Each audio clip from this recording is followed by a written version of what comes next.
I'm thrilled to bring you a brand new segment for this year and two brand new faces who'll join me every Tuesday night. Former Deputy Prime Minister and one of this country's great public intellectuals, John Anderson AO, and the wickedly clever columnist for The Australian, Dr Jennifer Oriel. Two big thinkers getting stuck into all the big issues from positions of principle, conviction and a bit of research, which is what we like. Welcome to you both. John, I'm going to start with you if I can. The Prime Minister's address today to the National Press Club, which we covered at the top of the show in detail about substance, but I want to go to that question in particular from Peter Van Onslow, where he read out these text messages, he says, between the former New South Wales Premier Berejiklian and an unnamed senior cabinet minister. Now, others will applaud this sort of gossip masquerading as journalism, but it appalls me. And it appalls me to think that this sort of cabinet leaking passes for loyalty. This wasn't the discipline I remember from the Howard years. You were there. This debases us all, doesn't it? Well, I think it does. Firstly, lovely to be with you and with Jennifer. I really appreciate it and see you as both people who have a very deep understanding of our country and the foundations of its freedoms. So a great privilege. Look, I think the first thing I'd say is it looked horribly like an ambush to me. And I'm not sure what ambushes do. Jennifer's been writing very powerfully about trust in the media and in the press. What that does for trust, when trust is a vital ingredient for a society like ours to work. So that's point one. Point two, it saddens me that the best Gladys Berejiklian's been able to say to this point in time is that she has no recollection of making those remarks.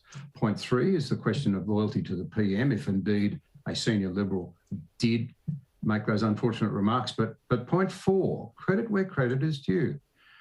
Who comes out of this having behaved with grace, courage, dignity, refusing to join in a mudslinging exercise? It was the Prime Minister. You know, in the sea of venom that now passes for public debate, he remained dignified. Yeah, the National Press Club used to be where you'd have a big speech and they'd dig into the detail and there would be an interrogation of facts of where our country was headed. Now it just seems to me to be a gotcha exercise for a very narrow cabal of Canberra insiders. What did you make of it, Jennifer? I was surprised at how little substance was addressed afterwards. I think if we're really doing our job before an election, we have to try in the media to focus on policy over politics and politics over anything personal. And we saw a reversal of that in the National Press Club today. I would say that kind of questioning, to me anyway, smacks of partisanship. It cheapens public debate, it creates polarisation, and it achieves nothing at all in the public interest. If we are to be part of a thriving democracy, the media has to play its role in being as impartial as possible, concentrating on the substance and giving people enough information free from bias, free of political interference, that they can make a really informed choice at the ballot box and the best party wins, whichever party that is. I think we're all guilty of having done the wrong thing in this regard, but certainly the figures that came out on the really, really terrible levels of public trust in the media were a wake-up call for me, and I hope they are for everyone else. Right, well, I want to move to the news poll in the Australian newspaper today, if I can. It shows that 52% of voters are pessimistic about their lives getting back to normal by the end of this year. The pessimism is particularly pronounced in Victoria and New South Wales for obvious reasons, of course, where people have been battered by lockdowns. John, we're living in an era of unprecedented prosperity and peace, of course. Millions have been lifted out of poverty. More children have access to a decent education than at any other point in human history, yet pessimism, mental health issues as well, are rife. Why are people so pessimistic, do you think? Well, that's a very good question. They're also anxious and depressed, and our young people are more inclined on the statistics to engage in acts of self-harm than at any other time in the past. My provocative question, I think, would be to say, is this really the world that progressives think is so wonderful? Why do we keep pursuing the approaches that we do? And we are knocking hope out of our young people. The climate change debate's a classic example of that.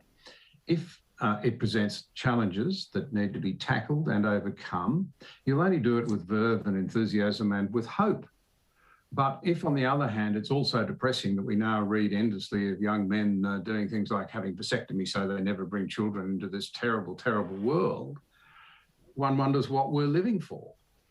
And I think that perhaps the lack of a common narrative, the rise of identity politics, which really is a reversal to the human society sort of default position where you club with others of like mind to oppose all of your enemies, rather than the cooperative model, the sort of Western genius of living with one another's deepest differences out of respect, I think is a very dangerous thing. As one writer, I can't think who it was, said recently, we've been living in a garden built around cooperation, and even when we disagree, but now we're letting the weeds overrun our own culture and we're letting the jungle encroach from outside.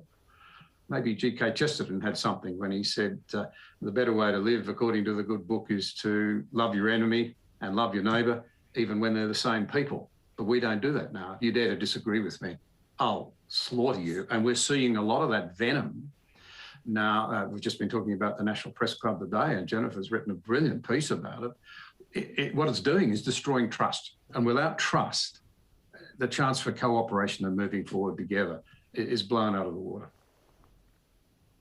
Well, you just had a very provocative line there when you said you quoted the good book, because Christianity is really attacked in our country, in the West in particular, now more than ever before. And, you know, Jennifer, you touch on a lot of these issues today in your brilliant piece in The Australian when you talk about social media, and going to John's point, the impact and lack of hope we have for in the community, particularly amongst young people.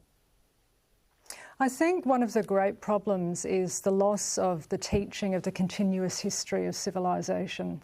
That has meant that young people don't get a sense that what we're living through now has been, people have survived far worse in the past and gone on to rebuild culture in a better way, gone on to rebuild civilisation and to vivify the human spirit in ways that are perfectly possible. By historical standards, COVID is not that severe. It's severe economically. But we have seen far worse in the world in the past. So I think for young people need to get a sense that they are part of a very, very thousands of years of history, and they are the people who have inherited all of the strength in their genes and their spirit, in their minds, that their forebears have created by surviving far worse conditions, far tougher conditions. One of the things that I think brings hope is research that has been conducted in the US that shows once people are out of the lockdowns and once they get back into normal living, they're bouncing back quite quickly. There's a lot of resilience and young people come back very quickly.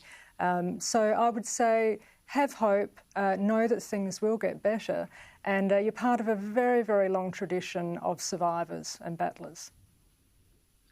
Can I just make a point? Jennifer makes a point about the importance of hope. Please. The importance of hope.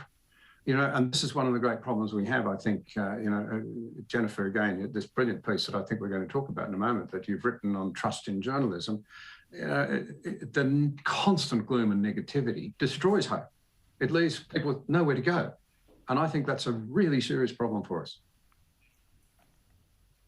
Absolutely right. I've got to leave it there. We've covered a few topics. We'll be back next Tuesday. This is exactly what I wanted out of this segment, a thoughtful discussion from two significant intellects. Thank you both for your time, John Anderson and Jennifer Oriel there.